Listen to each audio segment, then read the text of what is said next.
কাছ থেকে সাহায্য নিতে চাইলেন না, ফেরেশতাদের কাছ থেকে তিনি সাহায্য নিতে চাইলেন না। তিনি বললেন, আমি এমন একটা আল্লাহর ইবাদত করি যে আল্লাহ আমাকে তিনি দেখছেন, সেই আল্লাহ সাহায্য নিব। আল্লাহ পাক তিনি বললেন, কুলনা ইয়া নারু কুনি বারদাও ওয়া সালামান আলা ইব্রাহিম। আগুনের প্রতি অর্ডার চলে গেল আল্লাহর তরফ থেকে, ওরে আগুন, ইব্রাহিমের প্রতি এয়ার কন্ডিশন হয়ে যাও। এমন ঠান্ডা হবে না যে তার ঠান্ডা লাগবে, আর এমন গরম হবে না যে তার শরীরের পশম পুড়ে যাবে। এয়ার কন্ডিশন অর্ডার হয়ে গেল। ইব্রাহিম নবী আগুনের মধ্যে থাকলেন, কিন্তু জ্বললেন না, পুড়লেন না। তিনি আরাম পেলেন না কষ্ট পেলেন? আরাম পেয়ে গেলেন। আল্লাহ পাক বললেন, বন্ধু ও ইব্রাহিম, তুমি আমার সন্তুষ্ট আদায় করবে না? বলে, আল্লাহ কি দিয়ে? বলে, তুমি জোহর নামাজ আদায় করো। ইব্রাহিম নবী জোহর নামাজ আদায় করলেন। গ্রামের মোড়ল এসে জোহর নামাজ আদায় করলো, ফজরে এলো না। তাহলে বলুন, গ্রামের মোড়ল ফজর পড়লো না, এসে জোহর যুক্ত হলো, তার মানে ও ইব্রাহিম নবীর অনুসারী। তার মানে বাচ্চাটা বাঁচাতে গেলে দুটো আঙুল যুক্ত হলো। কটা আঙুল? দড়িটা দিয়ে বাচ্চাটাকে কুয়া থেকে যে উঠাবে, দুটো আঙুল যুক্ত হলো। নিরাধনা আলোচ্য নম বিশ্ব ব্রহ্মাণ্ড ওঙ্কার মস্তকায় পুণ্য পূজ্যতং নমঃ। গোটা বিশ্বটাকে একটা সূর্য আকাশে ওঠে আল্লাহর নির্দেশে, গোটা পৃথিবীতে আলো দেয় সূর্য বোঝে তার রবের অর্ডার। চাঁদ রাতের আকাশে ওঠে, অন্ধকারের মাঝখানে জ্যোৎস্না ছড়িয়ে দেয়, সুন্দর তারাগুলো মিটমিট মিটমিট করে জ্বলে। আমরা দেখতে পাই সেই আকাশে আল্লাহর অর্ডারে তারা মিটমিট মিটমিট করে জ্বলে। আল্লাহর অর্ডারে তারা সৌন্দর্য শোভা সৃষ্টি করে। কিন্তু এই মানুষ নিজের ঈমানকে মজবুত করার জন্য আল্লাহর নির্দেশ এসেছে যে 5 আঙ্গুল দিয়ে মজবুত করে ধরো, কিন্তু গ্রামের মোড়ল এক আঙ্গুল দেয়, কেউ কেউ 2 আঙ্গুল দিয়ে সেটাকে মজবুত করতে চাইছে। আমাদের ঈমান মজবুত করতে গেলে এক আঙ্গুল অর্থাৎ এক ওয়াক্ত নামাজে 2 আঙ্গুল অর্থাৎ 2 ওয়াক্ত নামাজে মজবুত হবে না।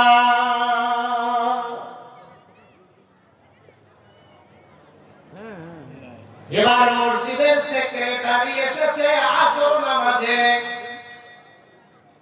কে এসেছে? একটা উদাহরণ দিচ্ছি, যদি কোন সেক্রেটারি মসজিদের বেনামাজি হন, রাগ করবেন না, কারণ বোঝাবার জন্য আমাকে টাচ করতেই হবে। যদি আপনার ব্যক্তিগত রাগ হয়, আমার কিছু করার নাই, কারণ আল্লাহর কথাটা বোঝাবার জন্য আমি বলছি। আসর নামাজে এসেছেন, তাহলে ওর ফজর গেল চলে, জোহর গেল চলে, আসরে যুক্ত হয়েছে। আসর নামাজ ইউনূস নবী নামে একজন নবী ছিলেন। কোন নবী? ইউনূস আলাইহিস সালামকে মাছ গিলে নিয়েছিল। 40টা দিন মাছের পেটে, মাছ যেন হজম করতে না পারে, সেই জন্য আল্লাহর তরফ থেকে ফেরেশতার মাধ্যমে একটা এসএম আল্লাহ পাক শিখিয়ে দিয়েছিলেন, লা ইলাহা ইল্লা আনতা সুবহানাকা ইন্নী কুনতু মিনাজ জালিমিন।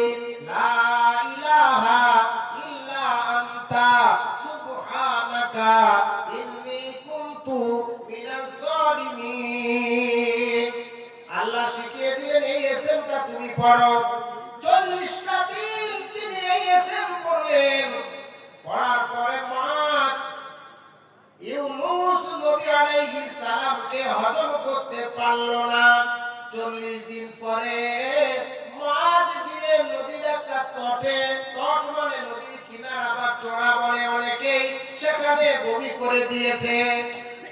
বমি করে দেওয়ার পর একটা বাচ্চা যখন প্রসব হয়, মায়ের পেট থেকে বেরিয়ে নড়তে পারে না, চড়তে পারে না, চলাফেরা করতে পারে না, শরীরটা একদম নরম ক্লান্ত।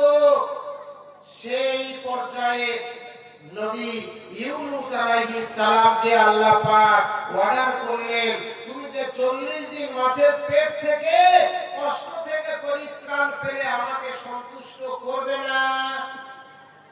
তিনি বললেন, আল্লাহ কি দিয়ে সন্তুষ্ট করব? বলে, তুমি আসর নামাজ দিয়ে আমাকে সন্তুষ্ট করো। তাহলে সেক্রেটারি সাহেব শুধু আসর নামাজ পড়ে, ধরেন আসরে যুক্ত হলো, আল্লাহর আইন হলো 5 আঙ্গুল দিয়ে, মানে 5 ওয়াক্ত নামাজ তুমি পড়ো, আমার আইনকে মজবুত করে ধরো। ও 3 ওয়াক্ত পড়ে 3 আঙ্গুল দিয়ে বাচ্চাটাকে কুয়া থেকে উঠাতে সাহায্য করছে। বলুন, সাহায্যটা তার পুরোপুরি হবে কি হবে না? হবে। এবার দেখা গেল মসজিদের ক্যাশিয়ার সাহেব এসেছে মাগরিবের নামাজ পড়তে। কে এসেছে? ক্যাশিয়ার সাহেব। মাগরিবের নামাজে শুধু আছে, বাকি সারা দিন ফজর, যোহর, আসর পাওয়া যায় না। কারণ বিভিন্ন কাজের অজুহাত দেখিয়ে মাগরিব নামাজে আসে। ঈসা আলাইহিস সালাম নামে একজন নবী আল্লাহ পাক দিয়েছিলেন। মরিয়ম আলাইহিস সালামের গর্ভে বিনা পাপে আল্লাহর কুদরতি, মহান কুদরতের ক্ষমতায় বিনা পাপে আল্লাহ পাক দান করেছিলেন। সেই যুগে মরিয়ম আলাইহিস সালামকে খ্রিস্টান, ইহুদি, বিভিন্ন জাতিরা এসে টিটকারি তাচ্ছিল্য করতে লাগলো। মরিয়ম, তোমার বাপ ভালো, তোমার মা ভালো, তোমার ফ্যামিলি ভালো, কিন্তু তুমি যে এই পরিস্থিতি করেছো কার সঙ্গে, এটা বড় খারাপ।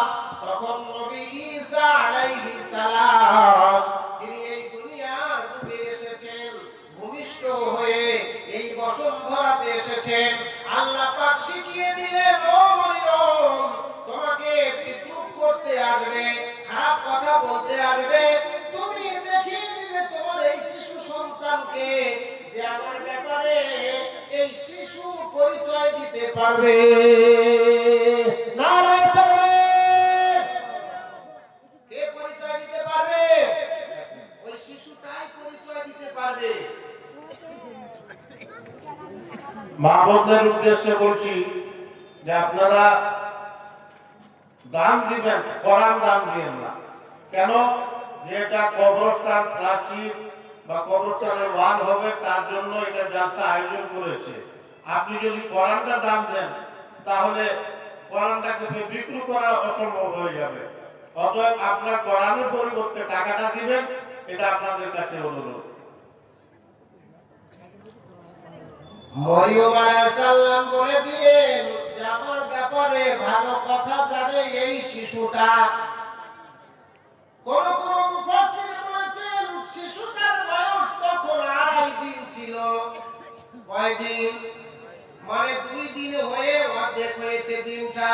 2.5 দিনের শিশু কেমন করে মায়ের পরিচয় জানবে? শিশুটাকে তারা জিজ্ঞাসা করলো, শিশু তুমি কি জানো এই সত্যতার ব্যাপারে বলো। সেই শিশু নবী ঈসা আলাইহিস সালাম তিনি বললেন, ক্বালা ইন্নী আবদুল্লাহ। বলুন সুবহানাল্লাহ। ক্বালা ইন্নী আবদুল্লাহ, নিশ্চয় আমি আল্লাহর গোলাম বা বান্দা। আতানিয়াল কিতাব, আল্লাহ আমাকে একখানা কিতাব দান করেছেন। ওয়াজআলানি নবিয়্যা, আর আল্লাহ পাক আমাকে নবুয়ত দান করেছেন। এই সত্যতা যখন তিনি প্রচার করে দিলেন, তার মাকে আর কেউ বদনামের কথা বলল না, তাচ্ছিল্য করল না, গালিগালাজ করল না, খারাপ কথা বলল না। সবাই মিলে চলে যেতে লাগলো। পরিস্থিতি স্বাভাবিক হলো।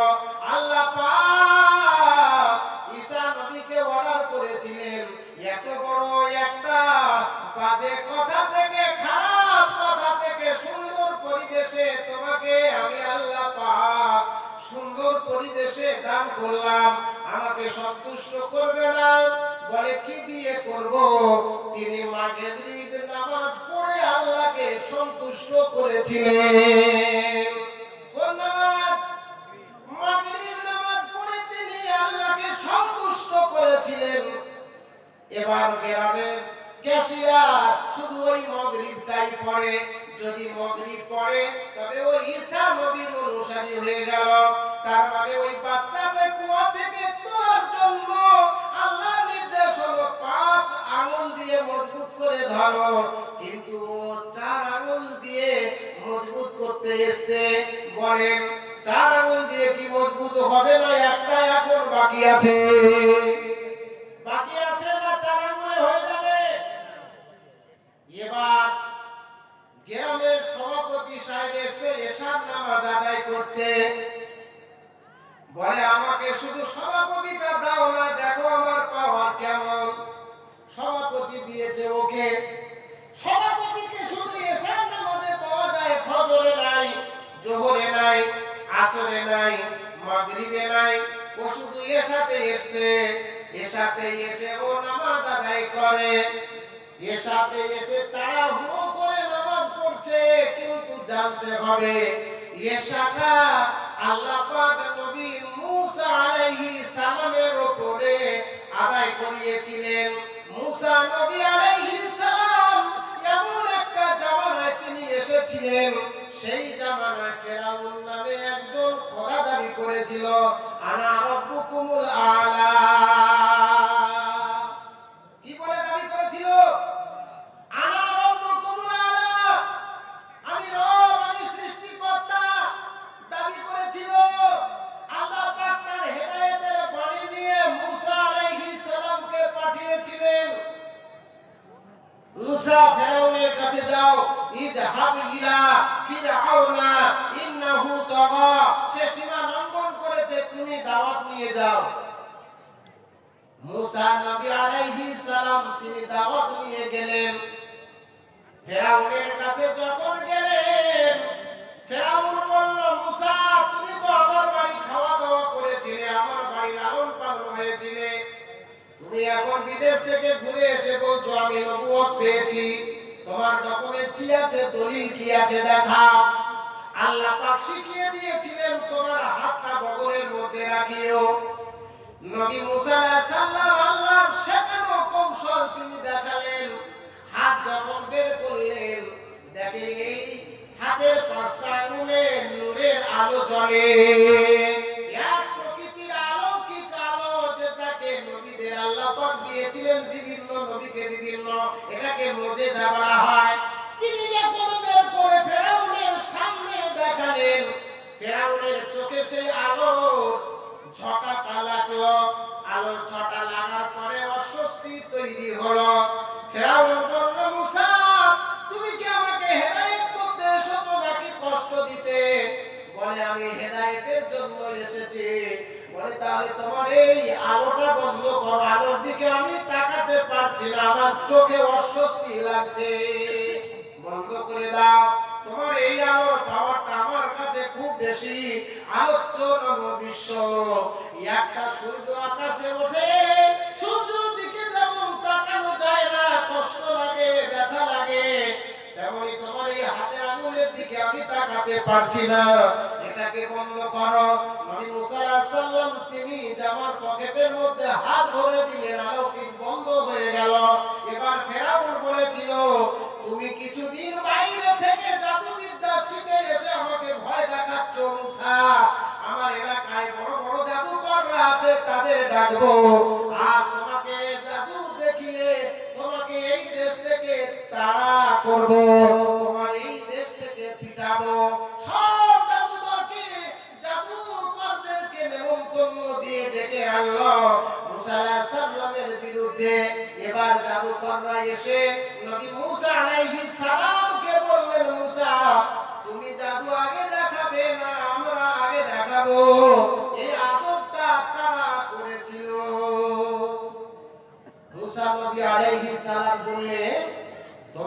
জাদু দেখাও। তারা তখন জাদু দেখালো। গৃহতি নমত্তমাচিতা মহানিশা পায় স্বর্গদোপি মা গরিয়সী জন্মভূমি জানিবেচ্চ বিশাল কৃষ্ণ পৃথিবং সর্বগরিয়সী একম জগত পূজ্যত আরাধনা। তাদের সামনে যা কিছু ছিল নুড়ি পাথর থেকে শুরু করে কুটি মাটি ঘাস মরা পাথর যা ছিল তারা মন্ত্রের বলে ফু দিল। বিভিন্ন ভয়ঙ্কর জীবজন্তু হয়ে মুসা নবী আলাইহিস সালামের উপরে আক্রমণ করতে আসলো। মুসা আলাইহিস সালাম দেখলেন চতুর্দিক দিয়ে আমাকে ঘেরাও করতে লেগেছে। আল্লাহ পাক তখন অর্ডার করলেন, মুসা তোমার হাতের লাঠিটা তুমি ফেলে দাও মাটিতে। বলুন সুবহানাল্লাহ। হাতের লাঠিটা যখন ফেলে দিল, আল্লাহর কুদরতে মুজিজায় লাঠিটা আর লাঠি থাকলো না, একটা সাপে পরিণত হয়ে গেল। সেই সাপটা এত বড় হা করেছে, তারা দেখলো লক্ষ্য করে তার উপরে ঠোঁট যেন আসমানে ঠেকে গেছে, আর তার নিচে ঠোঁটটা যেন জমিনের তলায় পাতালে ঠেকে গেছে। আর তাদের জাদু মন্ত্র যা কিছু তারা প্রয়োগ করে সাপ গিলে গিলে গিলে গিলে খেতে লাগলো, তাদের জাদু মন্ত্রগুলো খেতে লাগলো। তখন সেই জাদুকরেরা ঘেবড়ে গেল। তারা বলল, আমরা মুসা এবং হারুনের রবের প্রতি ঈমান আনয়ন করিলাম। বলুন নারায়ে তাকবীর। If Allah is your helper, none can overcome you. আল্লাহ বলছেন, যারা আমার কাজে যায়, যারা আমার দাওয়াত নিয়ে যায়, যারা আমার কাজ করতে এগিয়ে যায়, তাদের যদি সাহসে কম থাকে, জনগণেও কম থাকে, শক্তি বল যদি কম থাকে, if Allah is your helper, আমি আল্লাহ তাদেরকে সাহায্য করি। বলুন সুবহানাল্লাহ। নারে তাকবীর। মুসা নবী প্রথমে একা ভাবছিলেন,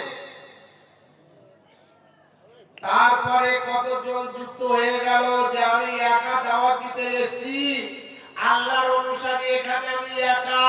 কিন্তু সবাই মিলে তখন না পেরে বলল, জাদুবিদ্যায় হেরে গিয়ে, যে সবাই আমরা মুসা নবীর এবং হারুনের রবের প্রতি আমরা বিশ্বাস করলাম। ফেরাউন দেখছে ব্যাপারটা খারাপ আলাদা। এবার অর্ডার হয়ে গেল যে ওই মুসাকে এবং তার অনুসারী যারা হলো তাদেরকে বিকলাঙ্গ হত্যা করো, কাটাকাটি করো। বিকলাঙ্গ মানে যদি ডান হাত কাটো বাম পা কাটবে, আর যদি বাম হাত কাটো তো ডান পা কাটবে। তাদেরকে ধরো আর কাটো। তাদেরকে তাড়া করতে লাগলো। তারা দৌড়াতে দৌড়াতে দৌড়াতে নীল নদের নিকটে এসে পৌঁছালো। কোথায় এসে? নীল নদের কাছে এখন পৌঁছে গেল। সামনে নীল নদ, আর পিছনে হলো দুশমন ফেরাউনের লোক। পিছনে যদি ফিরে যায়, ফেরাউনের লোকের হাতে ধরা পড়বে, তারা কাটাকাটি করবে, হত্যা করবে, হাত পা কাটবে। আর যদি নদীতে নামে ডুবে মরবে, নৌকা নাই, জাহাজ নাই, স্টিমার নাই। তারা তখন বলল, মুসা এবার উপায় কি হবে? তোমার আল্লাহর উপর ঈমান আনলাম, এখন উপায় কি? পার হওয়ার ব্যবস্থা নাই, পিছনে যাওয়ার ব্যবস্থা নাই, কোন দিকে যাব? আল্লাহ নবী মুসা বললেন, লা তাহজান ইন্নাল্লাহা মা'না, আল্লাহ আমাদের সাথে আছে, তোমরা ভয় করো না। বলুন সুবহানাল্লাহ। সাথে কে আছে? মুসা নবী প্রথমে একা ছিলেন না অনেকজন? বেশি হলো কি আল্লাহর সাথে ভরসা করার পরে? এবার আল্লাহ পাক তার সঙ্গে আছে, এই ভরসা তারা করলো। আল্লাহ পাক শিখিয়ে দিল, মুসা ওই লাঠিটা পানিতে মেরে দাও। ওই যে ফারাকনা বিকুমুল বাহরা ফানজাইনাকুম ওয়া আদরাকনা আলা ফিরআউনা ওয়া আনতুম তানজুরুন। আল্লাহ পাক বললেন, তোমরা মুসার ঘটনা শোনোনি? মুসা আলাইহিস সালাম তার দলবল নিয়ে নীল নদ পার হতে চাইছিল